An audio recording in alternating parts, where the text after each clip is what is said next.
In this video, I'm going to show you how to install a kitchen backsplash using peel and stick tile. This is going to be an easy DIY step-by-step tutorial. And if you're new to this channel, my name's Josh. This channel is all about DIY, save a ton of money. So be sure to subscribe, ring that bell so you get a notification every time I release a new video, and hammer that like button for me. That's all I ask in return for making this video. So we got a lot to go over today, so let's get started. Peel and stick backsplash is an excellent option for a DIYer. That's because it requires minimal tools and it also requires less skill compared to using real tile, and you don't have to grout this and you don't have to use thin set or mastic, which makes it a great choice for beginners. And this tile that I have is actually made out of glass and different types of metal, so I do got to cut this using different tools compared to some of the peel and stick that requires just a utility knife. So if you'd like to purchase this exact one at any time during watching this video, check out the link in the description below and it'll take you right to this product. Now the first thing we have to do is wipe the walls off really well because this has to stick to it. Let's get started. To wipe down the walls, I have a hand towel that I have dampened. And a word of advice, around a stove where you've been using it for months and months might collect a lot of oil on the back behind the stove or oven. And that's going to be something you want to use a little bit of degreaser on or soap to make sure you get all that grease and oil off the back where the drywall is before placing the backsplash, because it will not adhere to any oily surface. So definitely wipe that down really well. Here's a little tip. If you take note of the caulk back here when we first installed these countertops, you'll see we have a little gap between the caulk and the countertop. That's because the countertops are heavy and they settled. And because of that, we did not want to install the backsplash when we first installed the tops or built this kitchen, because that settlement happens, then you'd have a gap underneath of your backsplash. So I always recommend letting the countertop settle for at least a month before installing your backsplash. For this next step, I turned the breaker off going to all the power outlets around this kitchen in order to install the backsplash around them. And some people may opt to not turn the breaker off and work around the outlet while it is powered. But me, I like to play on the side of caution. And if you don't feel comfortable messing with your outlets, then you would definitely hire an electrician for this step. But for me, I do a lot of my own electrical work, so I'm totally comfortable doing this. So I'm going to show you how to address the outlets so we can work around them. With the power off, I'm going to remove the plate cover. This typically requires a straight screwdriver. Instead of removing the outlet altogether, I'm just going to back these screws out and loosen up the outlet. And I'm also going to pull it out just a little bit to give me plenty of room to work around it. Now I got to do that to all the outlets around the kitchen.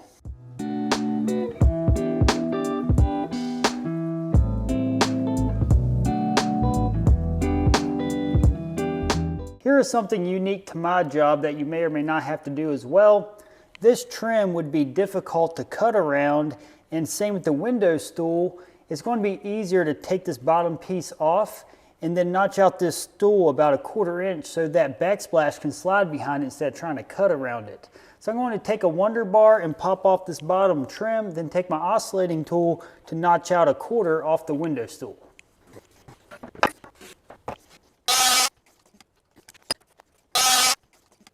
The last thing I'm going to do before starting the backsplash is remove this caulk and replace it with a new bead of caulk, just because it's raised up off the countertop, so I want to make sure my backsplash is sitting on the countertop.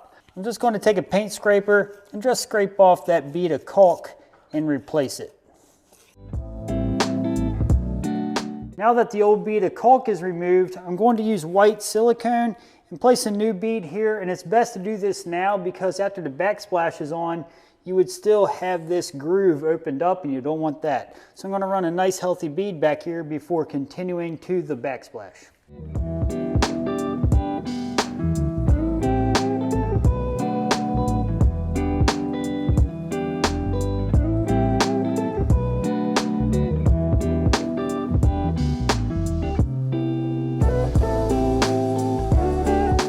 Here's a sheet of the peel and stick tile.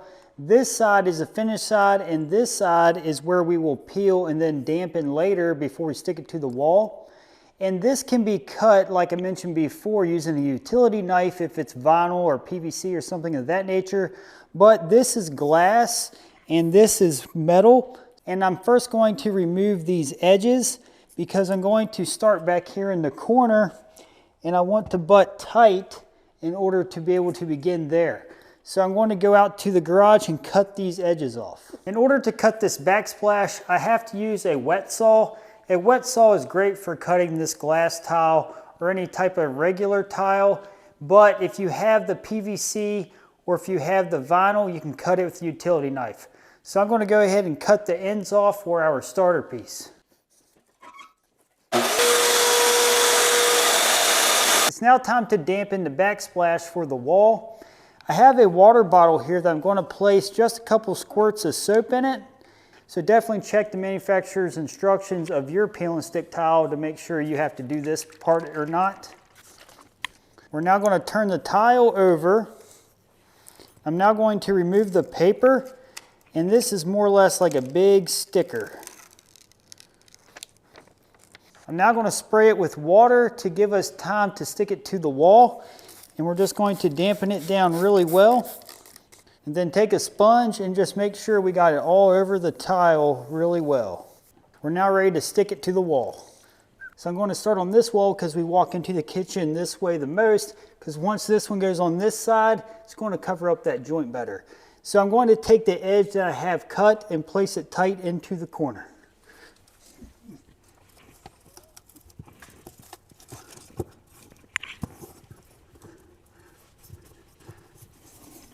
And you can see I'm sitting right on top of the countertop. That's going to give us our level run. The first piece of backsplash has started. Now for our next one, we have an outlet that we got to cut around. To mark for the outlet, all we have to do is lay the tile up where it's going to be in position right up to the outlet at the bottom first. I'm then going to mark the edges like so. And then we need to mark the side of it like this. Just lay it right up to the outlet. And then same idea. We need to mark where we need to cut. And the bottom does not need cut. It's actually right in this joint, so that's good. So we just got to cut just about a 1/4 inch off here. So we know when we take our square lines and we measure down to get exactly where we need to cut. Here is the top of the tile. Here was the side butting the tile that was already installed. We know that the bottom is right here in this area. And I have a marker so you can see this better. Here's our first mark. So we're going to make a straight line from that mark down to here after we're in the vicinity that needs cut since we're using a marker. Then our other mark is right here. You can barely see it with the pencil. Then we're going to scribe that down. And then here's the mark on the side, so we're going to connect this line to that line. And we know that just needs cut with a knife off of that groove. So we need to cut that out with our saw. In order to cut out for an outlet, I got to make plunge cuts. So I got to take the head, lift it up, and then drop it down to cut out for the outlet.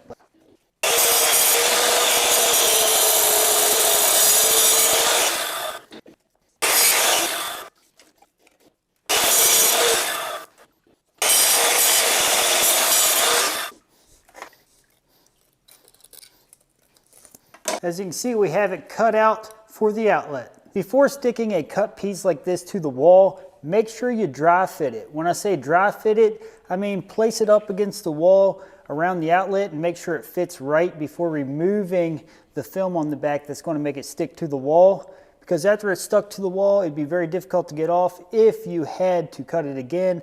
So you may be impossible to remove without pulling off paint. So we're going to stick it up right around this outlet to see what we got.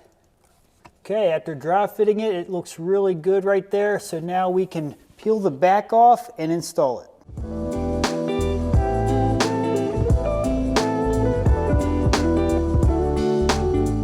If you take a look, the box is cut out really nice. That's what you want. You want these ears to be able to catch the tile so that when the plate goes on, it covers up the cut. And this first starter piece looks good. So now we just continue doing that until we get across the wall here. And we just got to cut out around that window as we go. And then we just continue that till we get to the very end of this run.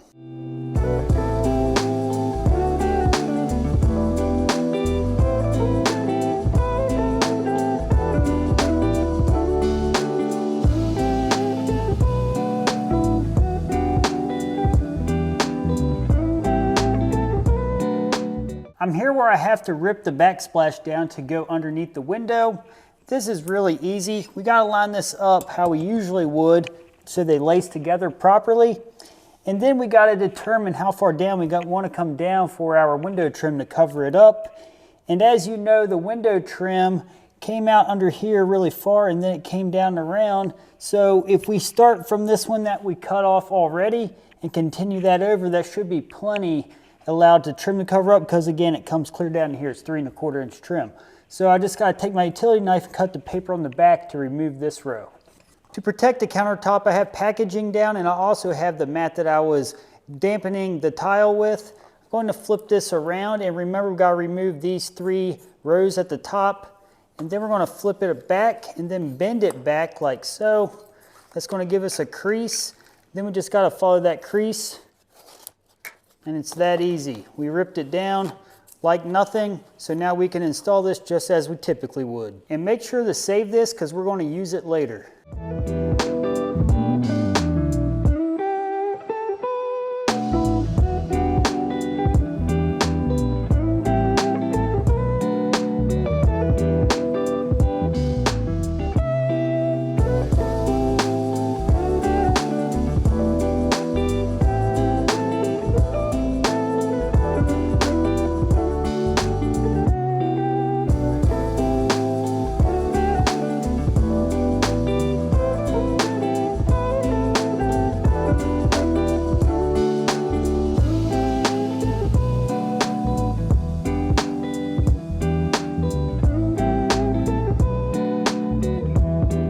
This last piece on the bottom row, it actually slid in behind the pantry, so that turned out really good. It just went back about 1/4 inch. And now the leftover piece, we need to take this to be our starter for the top row. And we're going to cut this to the width that's closest to the top. I'm not worried about ripping this down to the nearest 1/4 inch or 1/16 or anything of that nature. I'm just going to cut the nearest strip here that's going to break out the way I want it. You could stop this backsplash here if you'd like, but I'm going to continue this until I get to the bottom of the cabinet. If I take a measurement, I got 6 1/4. So we're going to measure down on that strip to see where that breaks. I'm going to measure down 6 1/4 heavy right to that break. So that's just a little bit too wide. And if I measure this way, same thing. This is actually a little bigger. This is about 6 3/8. So I'm going to be better off just coming this way and just going and cut right here about 5 3/4. So that's going to give us a starter strip on each side. Again, just fold and cut. Very straightforward. We now have our starter piece. I'm going to start off the window. Since my other side I can slide behind the pantry. We're just going to butt it tight right up to that trim, and that's going to give us a nice start for our last row. And to continue this, we just rip down the remaining strips to finish.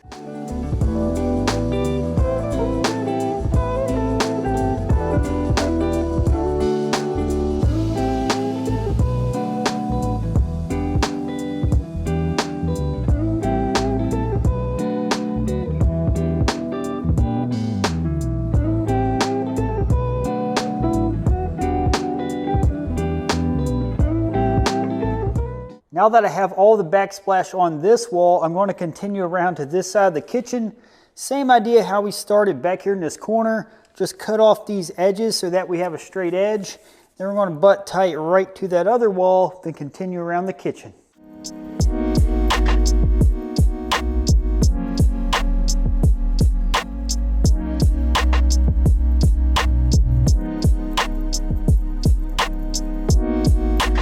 I'm now up to the range, and I got to run my backsplash across it and get to the other side. There's 2 ways to do this. I'm going to show you the pros and cons of each. The first way you could do it that's very straightforward is we would put our level from the row that we already have coming across, get a level line, then we would just draw a line that's level from top to top, then just stick our tile up to that line. But a little better option, I think, is to take another piece of backsplash from here, set it where it belongs whenever we get across, then we'd mark the top here, and then put our level to run a straight line from the top of that row to here, because I know my countertop is relatively level from top to top. So I'm just going to draw a line here, and then that's going to give me a line to go off of for my reference to go across the range, and that's going to be the easiest way to do it. But the best way to do it, if you didn't want all this headache of drawing lines, is put a straight edge, screw it to the wall right from top of the countertop to the other top of the countertop, and then put your backsplash right to it until we get to across to the other side. So I'm going to go with the line idea because that's a little easier. And the good news is it's level and it's from top to top, and that's what we want because the kitchen is level. So we just got to use that as our reference line to the top of these tiles. So I'm going to hold them into place till they set up, then continue the run.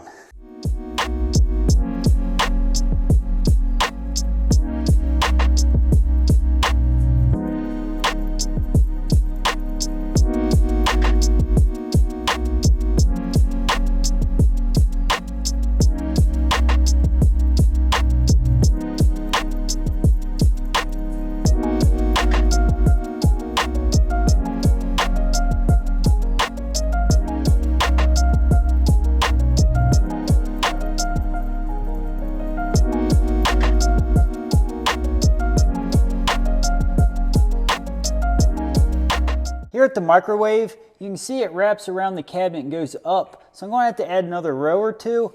I'm going to get a measurement right up to the microwave. I got about 7 1/4. So I'm going to cut at the nearest row at 7 1/4. Or if you want, you can rip down your backsplash to fit perfectly. Again, if you're using vinyl or PVC, you can easily take your utility knife and get the exact measurement. So for this, we can get almost right at the microwave, which is going to work great. I'm going to rip these down, continue going across.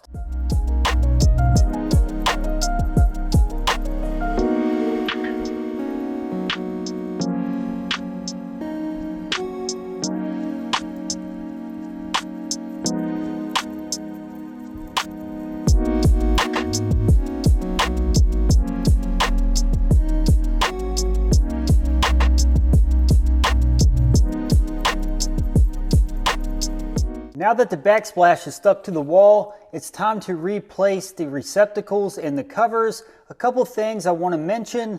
One, if you add depth to the wall because of the backsplash, you may have to add what's called box extenders or spark guards. These would go behind the outlet and go into the box just to help extend and protect the edge of the box.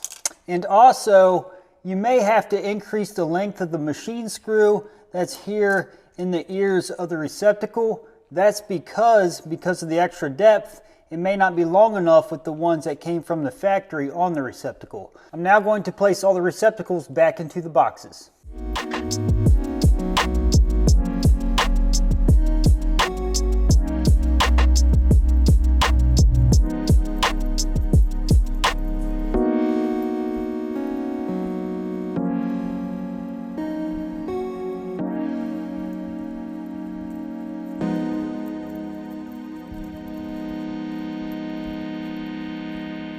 I can now reinstall the trim around the bottom of the window, and when I shoot my nails, I'm going to try to avoid hitting right onto the backsplash, right in this area where I left the exposed wall. I want to try to shoot for that. So I'm going to tack this up now. I'm going to touch up the nail holes with a little bit of caulk and around the edges where I deem necessary. The final touch to complete the backsplash is to apply 100% silicone. And I recommend a high quality silicone like the GE brand. This is going to be placed right here where the countertop meets the backsplash. Just a nice fine bead across there. We just don't want water hitting the countertop and going behind the backsplash. I'm going to wipe that crease with a damp towel first and then make sure it's dry. And then we're going to run our silicone right in that crease to give us a nice watertight seal.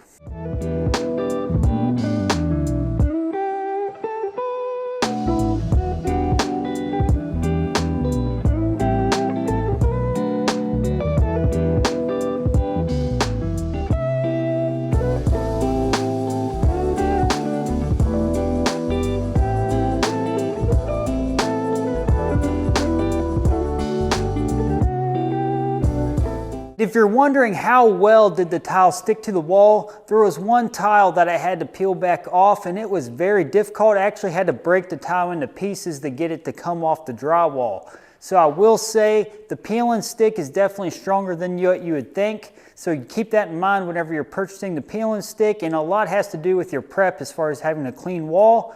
But I am highly impressed with how tough the peel and stick tile is. As you can see, this backsplash turned out really well. This took about a day to do in total. It's something you want to take your time, make your cuts right the first time, and you definitely will be able to do this very quickly once you get the hang of it. And if you're wondering how much this cost me around $400 to do this whole kitchen, and this is not a small kitchen. And if you would like to see how I installed all these cabinets and built this kitchen, check out this video. It'll help you out.